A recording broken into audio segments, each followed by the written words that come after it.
clases, tres clases por la mañana y los otros que no se les dictó la primera. ¿Hay micro acá? Sí, ahí está, en la computadora. Entonces son tres clases y estas dos que vienen son dos relacionados a la parte de endocrinología.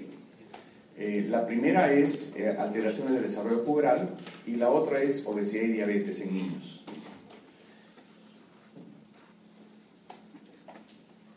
Bien, lo primero que tenemos que recordar cuando hablamos de alteración del desarrollo puberal, por supuesto, es qué cosa es lo normal.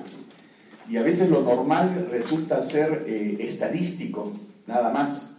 Y lo anormal, digamos, desde el punto de vista estadístico, no necesariamente es patológico. De tal manera que acá resulta muy importante señalar que si bien es cierto, hay puntos de corte en donde nos dicen a qué edad inicia el niño o la niña la pubertad, hay ciertas variaciones que el médico debe entender para comprender si verdaderamente ese adelanto o ese retraso de la pubertad significa alguna patología. En ese sentido vamos a señalar que la pubertad normalmente en las niñas comienza entre 8 y 13 años y en los varones entre los 9 y los 14 años. ¿Cuál es lo más común en niñas? Es que comiencen la pubertad a los 10 años y a los 12, alrededor de los 12 están arreglando. ¿Cuál es lo más común en varones en Lima? Es que los niños comiencen a la pubertad a los 11 y a los 13 estén estirando. También hay el concepto de pubertad temprana, porque esto nos lleva a señalar que no siempre lo que se desarrolla antes es totalmente patológico. Por eso se señala que este grupo de niñas que comienzan entre 8 y 9 años y los varones entre los 9 y 10 años no necesariamente es patológico, pero sí considerar que hay algunas patologías de fondo que pueden hacer que el niño adelante su pubertad. Una de las más actuales es la obesidad en niños. La obesidad, especialmente en niñas, hace que la niña madure antes de tiempo. Y eso es un aspecto que hay que considerar cuando uno habla de obesidad. Y pubertad precoz, acá dice claramente que es el inicio de la pubertad en el varoncito antes de los 9 años y en la mujercita antes de los 8 años. O cualquier niña que haya arreglado antes de los 10 años ya se considera pubertad precoz. ¿De acuerdo? Entonces los conceptos son bien claros, ¿no? Lo que hay que tener en cuenta es que hay la variabilidad individual que el médico debe de comprender. Ahora, ustedes recordarán el eje hipotálamo hipófisis gónada, ¿no? Que este despertar de las gónadas, ¿no? Implica la activación del eje, de este eje, ¿no? Que comienza, ¿no? Con las neuronas en el hipotálamo que liberan quispeptinas, ¿no? Y estas se unen a sus receptores en otras neuronas del hipotálamo e inducen la liberación pulsátil de la GnRH hacia la adenopófisis para producir pues la FSH-LH, que son las que guían y comandan la producción hormonal hacia las gónadas respectivas. Este despertar, por supuesto, tiene muchos factores que influyen en ello. No solamente consiste en reconocer este eje hipotálamo hipófisis gónada, sino recordar que hay un factor herencia, ¿no? Hay niñas o varones que entran a la pubertad antes o tardíamente o tempranamente, y en la familia también hay el antecedente, ¿no? Por ejemplo, el papá que se demoró en entrar a la pubertad, el papá que inclusive en quinto de media recién desarrolla o inclusive ingresa a la universidad y termina de crecer. Y el hijo también hace lo mismo, ¿no? O las mujeres cuyas madres arreglan a los 10 años y sus hijas también están arreglando a los 9, 10 años. Es decir, hay un rasgo de herencia que también se influye en esto. Hay influencia ambiental. En esto es un tópico muy árido, ¿no? Se habla hoy en día de los disruptores hormonales, ¿no? Por eso es que la mayor recomendación al respecto es que cuando un niño o una niña se acerque a la pubertad tenga acceso a lo más natural, ya sea en alimentación o digamos en cualquier aspecto de su vida, para evitar lo artificial.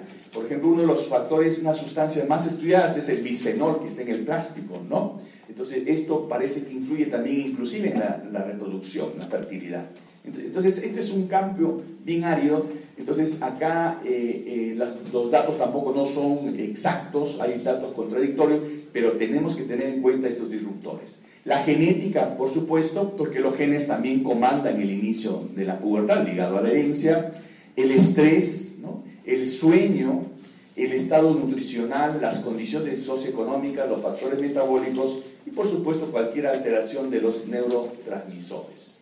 Bien, acá, para explicarles bien, porque esto es la parte estadística, ¿no? Todos inician la pubertad generalmente alrededor de una mediana. Hasta cuánto por acá, por arriba y por abajo es lo normal, se considera hasta 2 deviaciones estándar, ¿no? Inclusive para este dato del inicio de la pubertad se puede considerar hasta menos 2.5 y más 2.5, para darle más holgura a lo que es normal en el inicio de la pubertad en niños.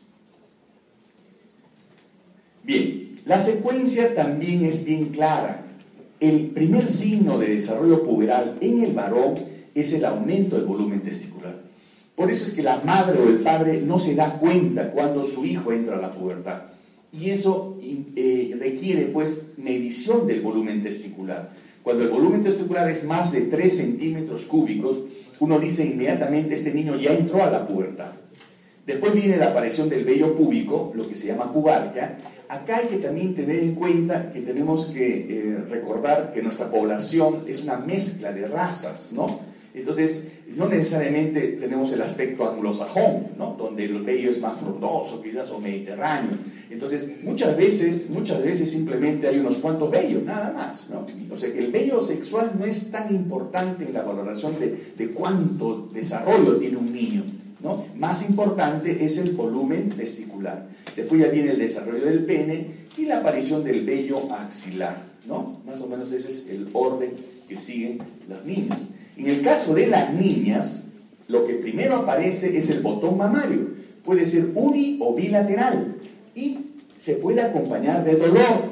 Muchas niñas, ¿no?, que inician tempranamente la pubertad, primero inclusive son llevadas al hospital neoplásicas, porque creen que es un tumor, ¿no? Claro, en medicina cualquier bulto se llama tumor, pero en este caso ese tumor es dado por el brote mamario, que puede ser uni o bilateral y que se puede acompañar de dolor.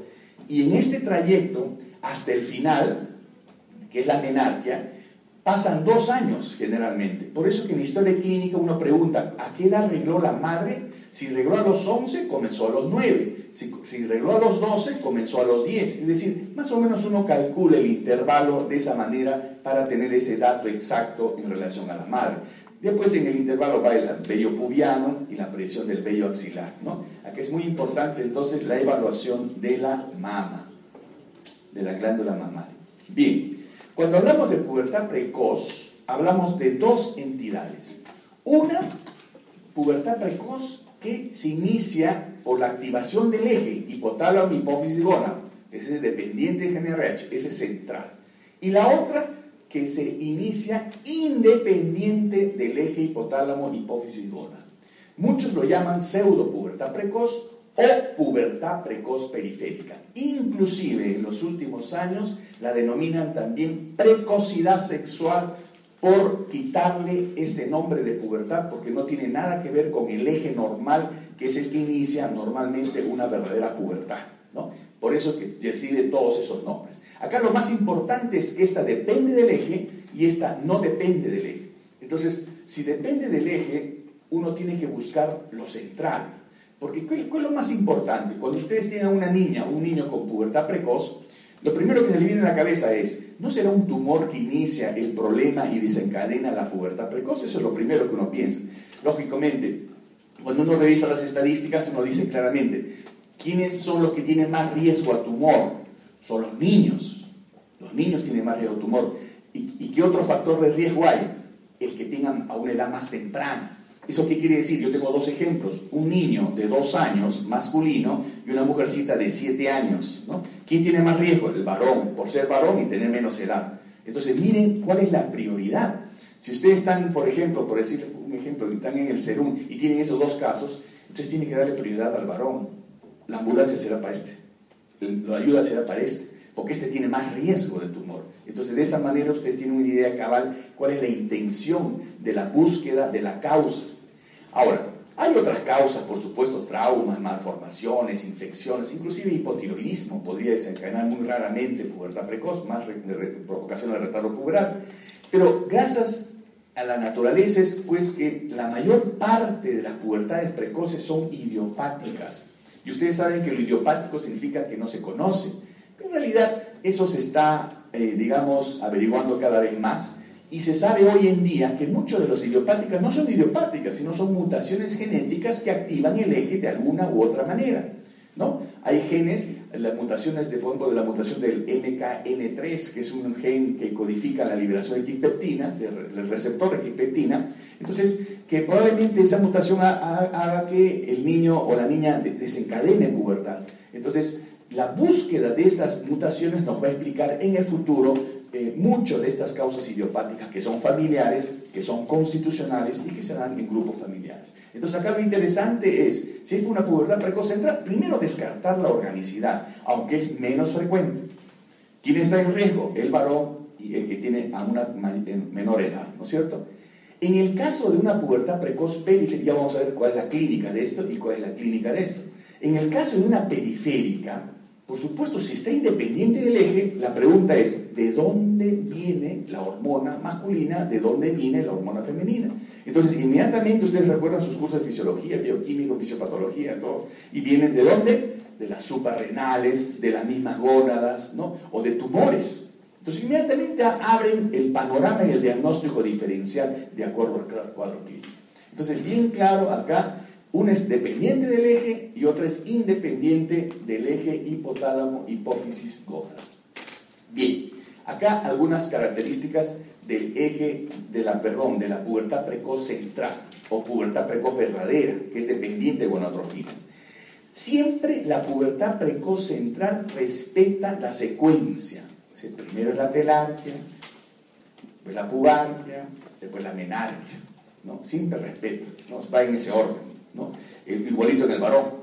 O sea, si uno está clínicamente sospechando de esto, uno tiene la cronología de hechos que tiene que rescatar en la historia clínica. Estos pacientes, las características sexuales son apropiadas al género, o sea, siempre son isosexuales. Si ustedes tienen un niño que le está creciendo la mama, claro, es un signo puberal, ¿no? Pero es una pubertad contrasexual. Eso no es central. Eso no es central. Las pubertades precoces centrales siempre son isosexuales. Y como les decía, es idiopática en más del 80% de los casos. Y casi todos los casos de las idiopáticas son en niñas. Entonces ahí está bien claro el panorama. ¿Qué es lo que tienen que hacer ustedes cuando están frente a una niña o un niño con desarrollo de caracteres sexuales secundarios? En el caso de la precocidad periférica, hay un exceso de hormonas sexuales, estrógenos o andrógenos, derivados de fuentes exógenas, por supuesto. Hay que buscar las gónadas, las glándulas suprarrenales, o de repente un tumor que produce pues, hormonas y que hace que desencadene la pubertad, ¿no? Por ejemplo, la producción de gonadotrofinas coriónicas, ¿no? Esta forma de pubertad puede ser apropiada al género, o sea, puede ser isosexual, o puede ser inadecuado, con virilización en las niñas o feminización en varones, o sea, puede ser contrasexual. Entonces acá está otro dato más importante, ¿no? El otro siempre es isosexual, esta puede ser isosexual, pero también puede ser contrasexual. Y el examen auxiliar va dirigido a buscar cuál es el origen de ese inicio puberal. Bien, hay también ciertas variantes de desarrollo, ¿no? A veces uno ve niñas frecuentemente entre el año y los 3 años que le crece el cenito y después desaparece, entre el año y los 3 años. Por supuesto, después de una evaluación, uno concluye que es una telarquia prematura, que no es una pubertad precoz, es simplemente un crecimiento de mamas aislado, autolimitado, benigno, luego de corroborar con los exámenes que les vamos a señalar más adelante. Es una telarquia, pero generalmente entre el año y los 3 años, ¿no? Puede también en menor frecuencia entre los 6 y 7 años. Pero son niñas que consultan porque les crece la mama y de repente desaparece a los meses. Y hay telarquias inclusive ondulantes, ¿no? O sea, crece a un lado, al año de edad, a los 3 años aparece al otro, desaparecen y así están, como burlándose de uno, ¿no? Uno u otro, ¿no? Entonces, esas son telarquias ondulantes. Eso por un lado. Otro aspecto que también resulta relativamente frecuente, especialmente en obesos y especialmente los que tienen antecedente de pequeño pedaje gestacional, es la pubarquia prematura. ¿Qué cosa es la pubarquia prematura? Es la presencia de vello pubiano en el pubis, ¿de acuerdo? Entonces, cuando uno tiene pubarquia prematura en un paciente sin otro carácter sexual, uno primero tiene que descartar, como sucede con la telarquia, que no sea pubertad precoz. Una vez que se descarta, uno piensa, ¿de dónde viene el vello? Generalmente hay que buscar las suprarrenales. ¿Qué patología en las suprarrenales? ¿Es un tumor? ¿O simplemente es una deficiencia enzimática que causa hiperplasia suprarrenal congénita y causa andrógenos? No, hay que buscar la causa de esa pubarquia. ¿De acuerdo? Es frecuente encontrar a veces en varoncitos o en mujercitas obesas a partir de los 6 años. Y la pubarquia puede ser una expresión de lo que se llama fisiológicamente adrenarquia. Un gran número de niños entre los 5 y los 7 años hacen adrenarquia. ¿Qué cosa es adrenarquia? Es el despertar temprano de la suprarrenal, entre los 5 y los 7 años. ¿Cómo se manifiesta la adrenarquia? Son niñitos que de repente la mamá le siente olor de axilita como adulto, ¿no? O de repente tiene vello pubiano. Entonces, esos son signos que uno debe alertar. Eso no es normal. Pero a veces suele ser simplemente una expresión fisiológica del niño. Ese diagnóstico, como muchos otros, se hace por exclusión. No pueden decir ustedes, no, le está viendo la axila, tiene vello, no es una adrenarquia. No, tienen que excluir las otras patologías que requieren otro tipo de tratamiento. Eso es muy importante, ¿de acuerdo? Y la menarquia prematura es mucho más raro. Son niñitas generalmente menores de 2 años, ¿no? Que de repente reglan, de frente reglan, y no tienen otra cosa más. A veces repiten el ciclo y se desvanecen. Son pequeñas activaciones del eje, pero que no llegan a concretarse en una verdadera pubertad precoz. Y esto, que es muy frecuente en varones, yo recuerdo con la primera promoción de medicina de la San Martín, ¿no? Con la primera promoción, hacíamos trabajo de investigación y nos fuimos inclusive a un colegio por acá cerca. ¿Y cuánto el porcentaje se detectó en niños con ginecomastia? Hasta 40%. 40%. Y la literatura dice un poquito más, un poquito menos. Pero imagínense, 40% de los adolescentes pueden tener ginecomastia puberal, que tienen que corroborarlo. ¿Cómo lo corroboran? Asegurándose que el niño esté en desarrollo puberal. Generalmente el volumen testicular está más de 8, ¿no? 8 a 12, ¿no? Y el niño está cambiando de voz, porque la ginecomastia es un indicador que el niño está en estirón también, puede ser un indicador.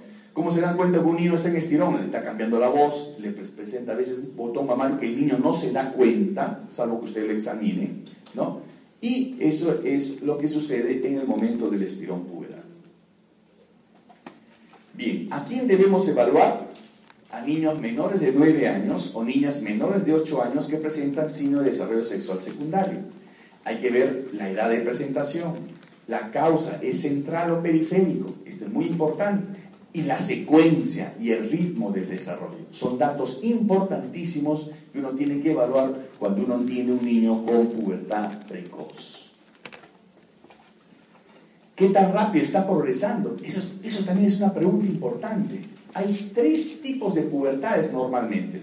La pubertad de progresión normal, la pubertad de progresión rápida y la pubertad de progresión lenta, ¿no? Entonces, si yo tengo una niña que está iniciando la pubertad cerca de los 8 años y su pubertad es lenta, no necesita tratamiento. Lógicamente, después de haber descartado todo, si yo veo que es una pubertad precoz y idiopática y está progresando lentamente, de repente no necesita ningún tipo de tratamiento. Vean qué importante es determinar la progresión. El ritmo de desarrollo puberal refleja el grado y la duración de la acción de los esteroides sexuales, una rápida velocidad de crecimiento y también maduración ósea. La progresión puberal es lenta si no hay cambios en la etapa de mamas, vello o desarrollo genital durante 6 meses o más de observación. O sea, el periodo de observación es 6 meses. Si está en M2 en 6 meses, entonces está progresando lentamente. Ahí no hay nada que preocuparse. Puede ser que sea igual que la mamá también, ¿no? Y otra pregunta, ¿son las características sexuales secundarias virilizantes o feminizantes? En las niñas, la virilización aislada excluye una etiología central, una pubertad precoz central. En los niños, La feminización excluye una central y la mayoría de etiologías testiculares. Estos son datos estadísticos del hospital, ¿no?, que todavía se cumplen aún. ¿No? Generalmente son casos de pubertad precoz, ¿no? Pero miren la pubertad precoz periférica, la pubertad temprana, que ha aumentado hoy en día, y la telarquía prematura, que es frecuente. Por supuesto, recuerden que estos diagnósticos son diagnósticos de exclusión, asegurándose que no haya nada más de fondo que requiera otro tipo de tratamiento. ¿Cuáles son los datos de importancia? La historia previa, desde cuándo el botón mamario o el aumento testicular, el vello pubiano, el sangrado vaginal. Recuerden, esta es pregunta de ENAM. ¿Cuál es la causa más importante de sangrado vaginal en niñas prepubres? Es la vulvovaginitis. No es la pubertad precoz, no es otro cuerpo extraño, no es, que podría ser, pero es la vulvovaginitis, la primera causa de sangrado vaginal. Y por supuesto evaluar el crecimiento. Esto se recalca, y eso lo decimos en práctica, que una herramienta básica del pediatra es ver cómo el niño crece. Si ustedes interpretan bien cómo el niño crece, eso les va a ayudar, sea cual sea la patología del niño. Antecedentes familiares, la talla de la madre, la edad del menarque de la madre, la talla del padre, a qué edad desarrolló el padre, que es bien difícil a veces detectar esto. Antecedentes de pubertad precoz, ¿no? Antecedentes de enfermedades infecciosas, datos antropométricos, la velocidad de crecimiento, si está acelerado, si no está acelerado, ¿no? El estadio puberal, el volumen testicular, el mamario, la pubarquia, todos son datos importantes en la evaluación de los niños con pubertad precoz. Y en el examen físico, por supuesto, aparte de evaluar el crecimiento, buscar tumoraciones abdominales, aunque no es lo frecuente, buscar manchas café con leche, porque no vaya a ser parte de un síndrome de McCune-Albright, ¿no?, donde hay pubertad precoz periférica, ¿no?, displasia poliostótica, ¿no? Entonces acá la mancha café con leche es importante, la presencia de acné también es importante, y la evaluación de los genitales externos. Uno tiene que evaluar genitales externos en la niña y en el niño, pero siempre en presencia del padre o la madre. Siempre la madre o el padre tiene que estar al costado, tiene que estar acá, al costado. No pueden examinar a una niña, un niño así, por más pequeño que sea. Es muy importante eso. Los niños a veces los niños de hoy en día están más empoderados que antes, ¿ah? Hay que tener mucho cuidado porque hay niños mentirositos también, ¿no? Entonces hay que tener mucho cuidado con la evaluación de los genitales externos. ¿Cuál es el motivo de consulta? Generalmente, ¿por qué consulta? Doctor, tengo un tumorcito, un botón mamario a mi hijo, tengo vello púbico, mi hijo tiene olorcito de axila, ¿no? Mi hija ha sangrado, ¿no? Y a veces uno sangra y no tiene nada. Y uno le examina los genitales y el himen está tan inflamado que tiene puntos de sangrado. Por eso uno tiene que abrir bien los labios para ver cómo está el himen, falciforme, cribado, etcétera, ¿no? Cómo está, no vaya a ser casos raros de prolapso uretral que tiene a veces una niña y causa sangrado también. Entonces la evaluación de los genitales resulta básico en este sentido. Miren cómo se palpa el botón mamario, ¿no? Esto es bien difícil a veces cuando están gorditas, ¿no? Cuando están gorditas, ¿no? ¿Qué pasa? Se acumula la grasa en el pectoral y simula mama, eso se llama lipomastia, ¿no? Entonces uno en la lipomastia se da cuenta, cuando uno palpa al centro, hay un huequito, uno palpa un huequito, eso, o sea, que dice que no hay nódulo mamario, pero alrededor de ese huequito está el ligamento de Cooper, y el ligamento de Cooper generalmente no se palpa, pero en los gorditos se engruesa. Entonces cuando uno palpa abriendo más el diámetro del dedo, uno cree que está palpando mama, y no es mama, es el ligamento de Cooper.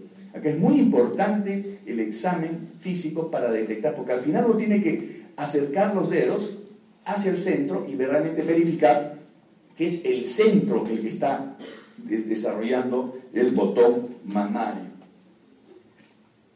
Por supuesto en la clínica se ve todo esto, pues, ¿no? Miren, qué diferentes son todos estos, son diferentes. Por ejemplo miren el halo clarito, ¿no? ¿Ven el halo claro? ¿Sí? ¿Ven el halo, no es cierto? ¿Sí? Ese halo clarito, y miren, este está pigmentado, ¿no? Y este está más pigmentado. Y este también está pigmentado, poquito, ¿no? Pero está chiquito la areola, ¿no? Esta es una telarquía prematura aislada, con el halo claro característico. Miren el tamaño de la mama. Este es una pubertad precoz central, está pigmentada la mama. Y este es una pubertad precoz periférica, está recontrapigmentado. Ahí tiene la diferencia. telarquía prematura, pubertad precoz central, pubertad precoz periférica. ¿Y este qué hace acá? Es un gordito que simula mama, es lipomastia. ¿Y por qué tiene los pezones pigmentados? Porque su papá es morocho. Porque ese es otro detalle. Cuando uno evalúa, el paciente tiene que fijarse en todo, en todo. Uno va examinando, por ejemplo, la cara del bebito, la cara de la niña, y solapadamente va mirando la cara del papá también, ¿no? Porque a veces parecen, pues, ¿no? Y lo mismo, el color de la piel. Porque lo que tiene color más oscura es normal que la areola se pigmente más sin ser causa patológica, es el tipo de piel. Entonces es muy importante el diagnóstico diferencial en este caso de telarquía o lipomastia. Ese es un caso de una niña con pubertad precoz de 4 años de edad, ¿no? En ese tiempo lamentablemente no había tratamiento, pero hoy en día sí hay tratamiento, ¿no? Y que lo da el Sistema Integrado de Salud. Este es otro niño, ¿no? Miren este niño, parece que tuviera 14 años, ¿no? Pero en realidad este niño tiene 4 años, ¿no? 4 años y 4 años riesgo. ¿Y qué tenía? Amartoma. ¿Cuál es el tumor? Esa es otra pregunta de Enan, ¿no? ¿Cuál es el tumor? Ahí se apuntan, ¿no? Ya. ¿Cuál es el tumor más frecuente de pubertad precoz? El amartoma. Es el tumor más frecuente de pubertad precoz. Eso no ha variado, ¿no? Felizmente, si el amartoma es pequeño, se da tratamiento médico, porque a veces está ahí y no fastidia. Pero si es muy grande, como sucede en los más pequeñitos, hay que operar, ¿no? Y ahí vienen las consecuencias. Este es otro niño con amartoma hipotalámico y asociado a crisis gelástica, que está escrito en la literatura. ¿Qué cosa es crisis gelástica? Son episodios de risa sin motivo del niño, ¿no? Asociado a este amartoma, ¿no? Este niño tenía una pubertad precoz, ¿no? Asociado a esto y tuvo que recibió tratamiento. De 2 años, ¿ve? Varón. Miren, qué importante es, uno encuentra caracteres sexuales, inmediatamente medir el volumen testicular. Si el volumen testicular es de un prepuber, entonces hay que buscar otra causa por la cual, o otro órgano que produce, o otra patología que produce los andrógenos, ¿no? Por eso es importante medir el volumen testicular, y para eso existe este aparatito que se llama el orquidómetro de Prader, que los residentes de endocrinología lo llaman el rosario, ¿no? Entonces, este volumen de acá, hasta 3 es prepuber. Más de 3, o sea, a partir de 4 ya es puber. Pero el varón inicia la pubertad, pero no estira. Ese es el otro detalle. El varón se demora, no es como la mujercita. Aparece el botón mamario y la mujerita comienza a estirar. Por eso el que estudia en colegio mixto se da cuenta, ¿no? Cuando estaba en 6º grado, 1º y media, las mujeres que comienzan a ver una mujeraza son, ¿no?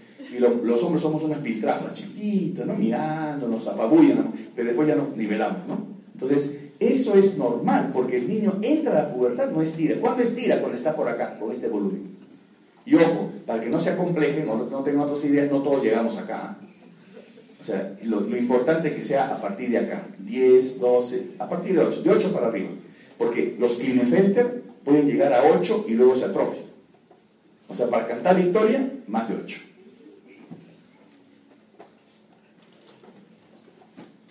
Miren, este es otro caso, miren, en este caso, el volumen testicular, ¿de dónde vienen los andrógenos? En este caso venía de una hiperplasia suprarrenal congénita virilizante simple. ¿Ven? Ahí está el testículo. Entonces ya evita pedir exámenes de este lado. Se va a pedir exámenes de otro órgano. Este es otro, miren. Este es un niño que también tenía los caracteres sexuales, pero miren, sus testículos son chiquitos, que ni se ven atrás. O sea, ¿cuál era la causa? Era también una hiperplasia suprarrenal congénita. Esta es una niña, esta es una pubertad precoz contrasexual, porque está creciendo el clítoris como si fuera un pene, y es una hiperplasia suprarrenal congénita virilizante simple, ¿no? Miren cómo el clítoris, cuando recibe andrógenos, crece igual que un pene. Y hay muchas historias sobre hiperplasia suprarrenal congénita. Y miren, también el volumen testicular, este es mucho más grande que el otro. Entonces, este niño tenía un tumor de células de Leydig, que es otra causa. Por eso uno tiene que examinar bien los genitales. ¿De dónde vienen? ¿Es del mismo testículo que se está disparando en forma autónoma o es de otro órgano? Miren, ¿cómo puede ser que un niño llegue a estas alturas así? Miren el desarrollo mamario. Seguro que lo ha visto un médico, ¿no? Entonces, ¿qué le ha dicho el médico? Hay que esperar. Miren, grado de desarrollo M4, semejante a M4 de una mujer. ¿Qué tenía este niño? Tenía un tumor suprarrenal, productor de estrógenos. Vino tan tarde que la edad ósea ya se había adelantado. Y como la edad ósea se había adelantado, eso desencadenó una pubertad precoz de verdad. Entonces ese niño se le tripó el tumor, pero después de unos meses tuvo que recibir tratamiento para una pubertad precoz central, porque el diagnóstico era tardío, ya había desencadenado una periférica puede desencadenar una central, porque la periférica adelanta la maduración del cuerpo y eso desencadena el eje hipotálamo hipófisis gonadal. Este es el síndrome de McCune-Albright. Miren, las manchas café con leche, cómo respetan la línea media, ¿eh? Y estos son los pseudoquistes que aparecen y que deforman los huesos. Si esto aparece en la cara, por supuesto, le da una fase leonina a la mujercita, especialmente cuando aparece en el cráneo, ¿no? Miren el pseudoquiste de la displasia poliostótica, la adolescencia, ¿no? Ustedes también hay que comprender que es la adolescencia, el niño tiene otra manera de ver la vida, ¿no? Todos hemos pasado por eso. Tranquilidad, paciencia, acá el que se amarga pierde. Esta es una niña con telarquía prematura, mire el halo clarito, telarquía prematura. Después desapareció la mamá. Esta es una niña que vino de Piura, una telarquía neonatal. ¿Por qué persistió? Porque la mamá vio que salía leche de la mama. Claro, tiene que salir leche de la mama. Si la aprieta, tiene que salir leche de la mama. Es lo que llaman en el norte leche de brujas, ¿no? Entonces, como vieron leche de brujas, no, hay que ponerle faja. Le pusieron una fajaza. Y la faja, pues, estimulaba. Y le hizo que no remitiera la telarquía. Después remitió. Miren la felicidad, miren cómo estaba hasta rojo. Tanto la apretaba la mamá, ¿no? Entonces, la felicidad de la niña cuando le quitamos la faja, ¿no? El vello pubiano. Qué importante es evaluar el vello pubiano, ¿no? Miren, ustedes saben que el vello lacio es BP2 y el vello ya crespo es BP3. Basta que ustedes encuentren un pelo encrespado, es BP3 acá en el Perú. ¿De acuerdo? Porque somos lampiños, no somos tan frondosos como los anglosajones. Ojo, el grado es importante, el inicio, que es por acá. Si ustedes tienen vello acá, a este lado, entonces tienen que mirarse si ese vello se corre hacia arriba, porque hay un vello fino que se corre hacia arriba. Ese no es el vello sexual, es el vello propio de la piel. No hay que confundir con el vello sexual. Este es un niño con ginecomastia puberal. Hasta Tutankamón tuvo ginecomastia a los 14 años, ¿bien? Cuando sentó el trono. O sea, es fisiológico, qué antiguo es esto, ¿no? Lo que pasa es que ahí era divino, porque era ambiguo, ¿no? ¿Cuáles son los riesgos? La talla baja. Ese es el mayor riesgo de la pubertad precoz. Por supuesto, las condiciones emocionales, ¿no? El mayor riesgo de cáncer de mama y de ovarios poliquísticos. Y hay consecuencias psicosociales. Eso depende del ambiente en que esté el niño o la niña también, ¿no? ¿Cuáles son los exámenes auxiliares? Demostrar que el eje está activo. ¿Y cómo demuestro que el eje está activo? Le administramos GNRH 100 microgramos, ¿no? Y vemos cuánto se eleva la LH. Si la LH se eleva más que el FSH y más de 5 mil unidades, ¿no? Entonces eso significa que el eje está activo. La ecografía pélvica también. Si el útero mide más de 34 de longitud, más de 34 milímetros, o el ovario mide más de 1 centímetro cúbico en volumen, eso indica ya inicio puberal también. Si la edad ósea está avanzada, y por supuesto culminar con una resonancia magnética de ciaturro, porque uno tiene que descartar que no haya una patología celular en este caso. ¿Cuáles son las opciones terapéuticas? A veces observación, a veces dar el tratamiento ideal, que es dar un análogo de la GNRH, que es un reemplazo de un aminoácido por otro, y que bloquea la pulsatilidad, ¿no?, de la GNRH y hace que se inhiba la FSH y la LH. Hay intentos de mejorar el crecimiento agregando hormona de crecimiento, ¿no? Y hay también intentos de frenar el cierre temprano del cartílago de crecimiento con inhibidor de aromatasa. Todo esto con el objetivo de mejorar la expectativa de talla. Porque la consecuencia, al final, ¿cuál es? Una menor expectativa de talla. El tratamiento de la pubertad precoz periférica sí no responde a los vagonistas, miren qué importante diferenciar, y el tratamiento se dirige, como es lógico, a la patología subyacente, tumores de testícula, glándula suprarrenal o del ovario, por cirugía, tumores que secretan HCG, ¿no? También, que requieren otro tipo de tratamiento, y este es frecuente. Quiste folicular funcional es la causa más común en niños. A veces el ovario, por motivos que no se conocen, activa un folículo transitoriamente, produce estrógenos, ese folículo ya después se atrofia y desaparece todo. Eso es asociado, una pubertad precoz periférica asociado a un quiste folicular funcional.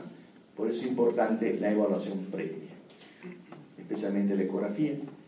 Entonces, generalmente, ¿hasta cuánto continuamos el tratamiento? Continuamos el tratamiento hasta los 11 años en la edad de niñas y los 12 años en los niños, ¿no? Claro, esto es muy variable de caso en caso. La decisión de cuándo interrumpir el tratamiento es individualizado, ¿no? Factores que incluyen edad del niño, edad ósea, pronóstico de la talla, deseo social de unirse a sus compañeros. Hay niñas que no quieren arreglar, hay que ver la parte emocional, ¿no? Entonces, todo eso es importante que uno evalúe en estos casos de pubertad precoz. Esta es nuestra experiencia en el hospital, ¿no? Acá tenemos la experiencia con la triptorelina, que es un análogo de GnRH, ¿no?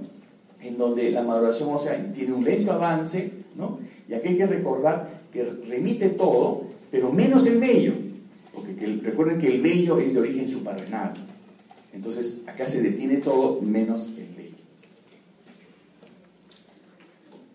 Así que cuando ven un carácter sexual secundario, una niña o un niño, no se lancen primero. Primero averigüen, vean de qué se trata, porque de repente les sorprende lo que está en el fondo, ¿de acuerdo? Puede ser otro tipo de patología que requiere otro tipo de tratamiento. Este es el caso de Lina Medina, que si ustedes seguramente lo conocen, es una pubertad precoz, ¿no? Miren, reglosa desde los 8 meses de vida, reglas regulares, desarrollo mamario de los 3 años, ¿no? Embarazo a los 5 años, dice que fue el padrastro, cesárea a los 5 años 9 meses, el producto fue un sexo masculino de 2.800, el hijo murió a los 34 años de un infarto, y ella todavía ya tiene 80 y tantos años y vive en un callejón en Surquillo todavía. Bien, solamente algunos puntos sobre el retardo puberal. En el caso del retardo puberal, la definición es, ¿cuál es? Ausencia de cambios iniciales de desarrollo puberal a los 13 años en la niña y a los 14 en el varón. ¿Qué se fija? Botón mamario y volumen testicular. O si no hay progresión en 2 años a partir del inicio puberal. Esta es la definición de retardo puberal en un niño o una niña. Se considera que existe un desarrollo incompleto de la pubertad cuando transcurren más de 5 años entre los primeros signos de pubertad y el desarrollo genital completo en el varón y la menarquia en la mujer, en la que el término amenorrea primaria indica ausencia de menarquia a los 15 años. Y también hay que recordar que estadísticamente 3% inician su pubertad en forma tardía, especialmente esos maduradores sexuales en varones cuyos padres también hicieron lo mismo, y lo que se llama retardo de crecimiento constitucional. Estas todas son las causas, ¿no? Lesiones gonadales que causan hipogonadismo hipergonadotrófico. Acá los clásicos es el Turner, ¿no? El Klinefelter, ¿no? Las lesiones hipotalámicas que causan hipogonadismo hipogonadotrófico, que está mal escrito. Hay causas congénitas, traumatismos, tumores, ¿no? Previos o postoperatorios, ¿no? O síndromes asociados a hipogonadismo, como obesidad. Retardos puberales, el constitucional, por enfermedades crónicas, por desnutrición o alguna endocrinopatía, ¿no? Todas estas son causas de retardo puberal en el caso de hablar de cuál es la etiología, ¿no? Esto, por supuesto, es lógico recordar. Bueno, acá no se ven los ojos, son almendrados, ¿no? Miren los pabellones auriculares, miren el cuello alado, ¿no? El tórax en escudo, el hiperpterotismo, el cúbito valvo, y acá había acortamiento del cuarto metacarpiano, había palabra ojival, todo el fenotipo del síndrome de Turner, ¿no? Todo el fenotipo del síndrome de Turner. Toda niña con baja, uno tiene que pensar que no sea Turner, ¿no? Todo niño, porque no todos tienen la misma expresión clínica en el caso de Turner. Miren esta niña, ¿no? Vino a los 14 años, no arreglaba, no desarrolló mamario, y miren la edad ósea, se le pidió la edad ósea para ver la cantidad de cartílago, ya casi no tenía mucho, pero miren el acortamiento del cuarto metacarpiano, que es característico del síndrome de Turner. ¿De acuerdo? Síndrome de Turner, causa de talla baja, hipogonadismo. Así que El cuadro inicial puede ser algo bien fácil de suponer, pero a veces va terminando uno el cuadro, ¿no? Uno cree que es y de repente no es, ¿no? Por eso es muy importante que uno visualice bien cuál es el motivo de consulta y explorar bien si al final es la patología de fondo y que requiere tratamiento. ¿Alguna pregunta acá? ¿Preguntas?